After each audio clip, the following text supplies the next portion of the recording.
presidente americano Donald Trump disse na terça-feira em Washington que os republicanos precisam vencer as eleições de meio mandato de 26 ou ele vai sofrer um impeachment.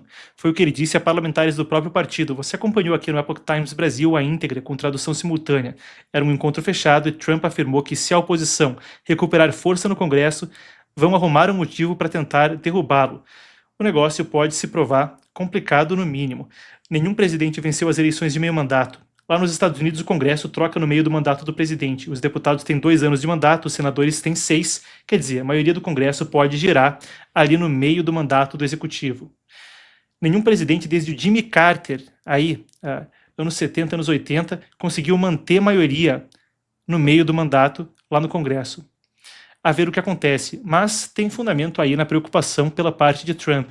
Afinal de contas, se a gente lembra lá do mandato do Biden, foi justamente uma mudança no Congresso no meio do mandato, com os republicanos assumindo a Câmara dos Representantes, que levou a investigações devastadoras, quanto a, por exemplo, a censura e mesmo ao caso do filho de Biden, Hunter Biden. Ainda falando de Estados Unidos, a gente tem que citar a questão da Groenlândia.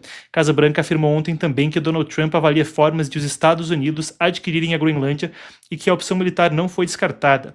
A gente fez a cobertura mais cedo da secretária de imprensa Caroline Leavitt, falando então numa coletiva hoje, onde ela disse que, ao contrário de outros governos, tudo estava na mesa e que eles não tirariam nenhuma opção. Isso seria uma forma não estratégica de lidar com o assunto. Opções como, por exemplo, comprar a Groenlândia, fosse como um estado, fosse como um território defendido por um acordo, como é o caso de algumas ilhas no Pacífico, eram todas coisas que estavam aí sob discussão. O governo diz que a ilha é prioridade para a segurança, para dissuadir rivais no Ártico, e de fato relatórios apontam presença russa e chinesa passando com embarcações ali perto.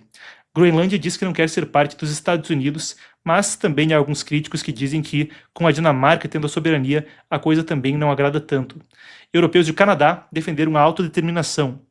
E deve ter referendos vindo adiante que podem mudar nos próximos anos o estado então do território que fica ali no extremo norte das Américas. Agora, indo do extremo norte das Américas para a África subsaariana, a gente tem o seguinte: o ministro das Relações Exteriores chinês Wang Yi iniciou uma série de visitas ao continente africano.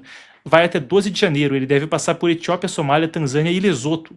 A China diz que quer fortalecer parcerias e ampliar exportações, além de garantir rotas e acesso a recursos. Pequim também tenta manter espaço à frente da concorrência europeia por investimentos na África. Isso é coisa importante.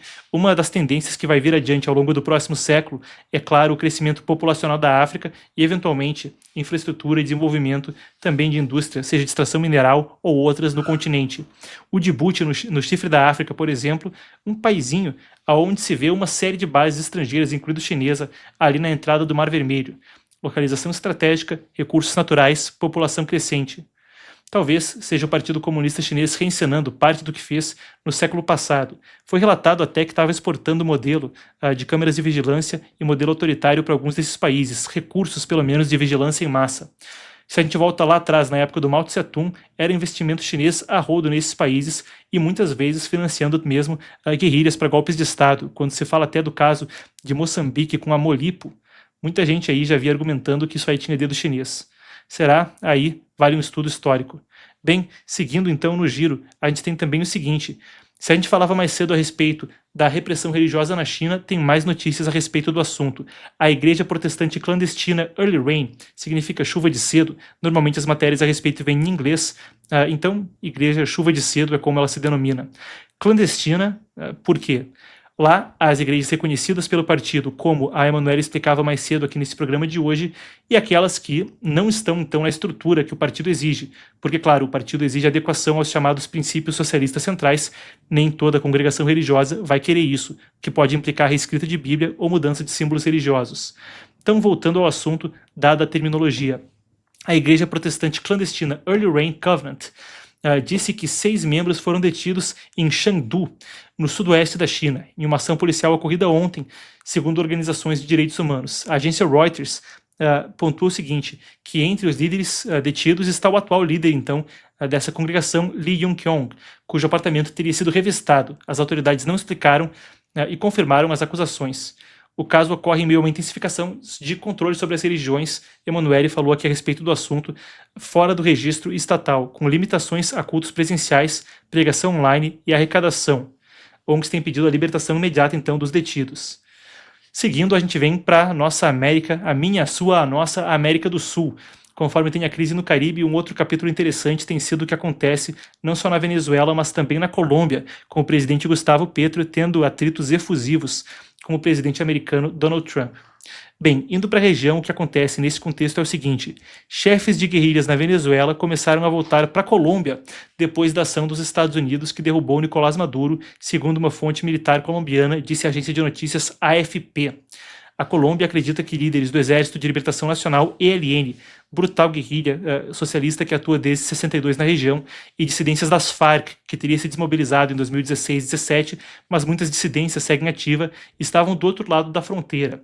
Com Maduro levado aos Estados Unidos no final de semana, o Ministério da Defesa colombiano reforçou a vigilância com cerca de 30 mil militares ao longo dos 2.200 quilômetros de fronteira entre os dois países. Trump está com atenção crescente até falando em atingir estruturas de narcotráfico na Colômbia. Quando perguntado a respeito do assunto para uma repórter, ele disse: "Sounds good to me", soa bem aos meus ouvidos. Não seria coisa nova, vale a pena a gente lembrar lá atrás, em 2021, quando Jesus Santrich, chefe de uma dissidência das Farc, foi também abatido na fronteira entre Venezuela e Colômbia. E partindo daquela fronteira aqui para cá, o ex-presidente Jair Bolsonaro foi encontrado machucado na prisão na terça-feira, com um hematoma no rosto e sangramento no pé. A família relatou que ele seria levado ao hospital DF Star para novos exames. O filho, Carlos Bolsonaro, disse que chegou à superintendência da PF após a visita de Michele, a esposa, e soube que médicos avaliavam uma queda ocorrida na madrugada.